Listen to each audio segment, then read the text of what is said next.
masakit na hindi ko malimutan. Tuwing darating ang Pasko ay naalala ko at naiiyak ako nang mawala ang aking anak. Parang feel ko gumunaw na ang mundo ko. Kasi kaya ako naghirap dahil sa kanila. Sila yung buhay ko. Pinag-aral ko sila, naghiwalay kami na akala ko one day magkakasama-sama din kami. Pero isang lumisan. Itong December 1 ay kanyang kaarawan at namimiss ko na naman siya. Bilang isang ina, ang mawala ng isang anak,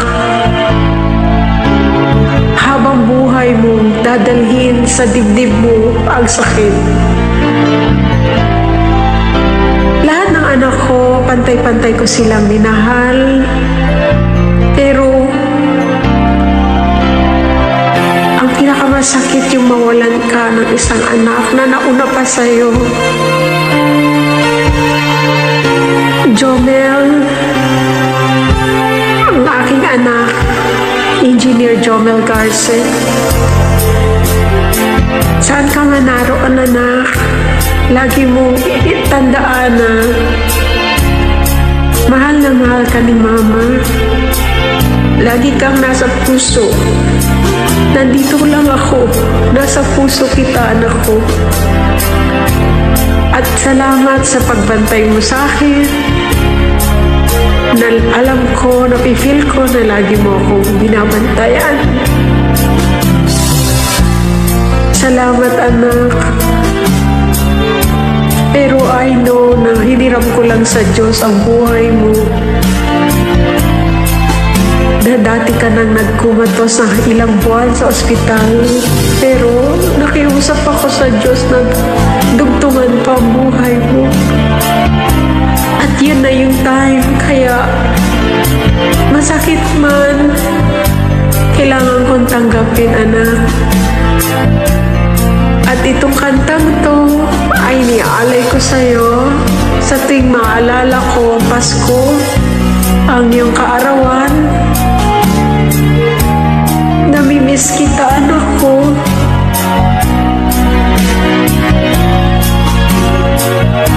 Till we meet again, magkakasama din tayo. Ang kantang to ay para sa'yo.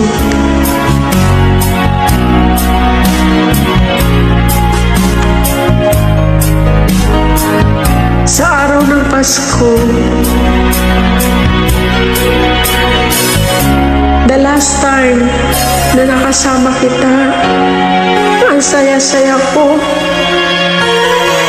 Pero sa darating ang Pasko, lalo na ang iyong kaarawan, lagi kitang naaalala, anak ko. Lagi mong babantayan ang mga kapatid mo. I love you.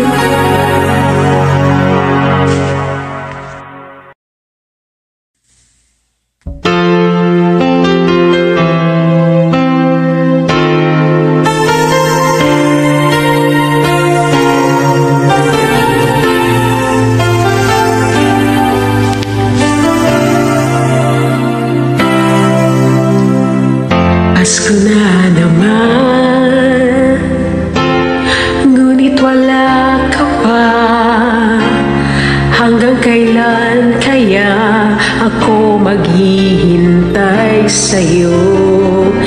Bakit ba naman kailangan lumisan pa? Ang tanging hangad ko lang ay makapiling ka. Sana ngayong Pasko ay maalala mo pa rin ako. Hinahanap-hanap pag-ibig mo. Kahit wala ka na, nangangarap at umaasa pa rin ako. Muling makita ka.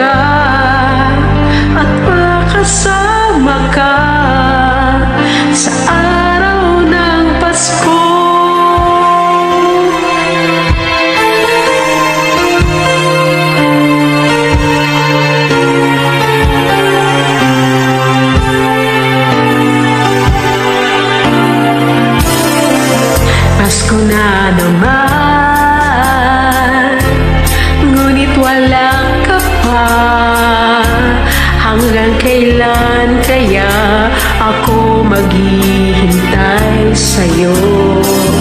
Bakit ba naman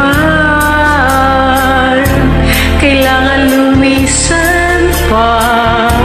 Ang tanging hangad ko lang ay makapiling ka.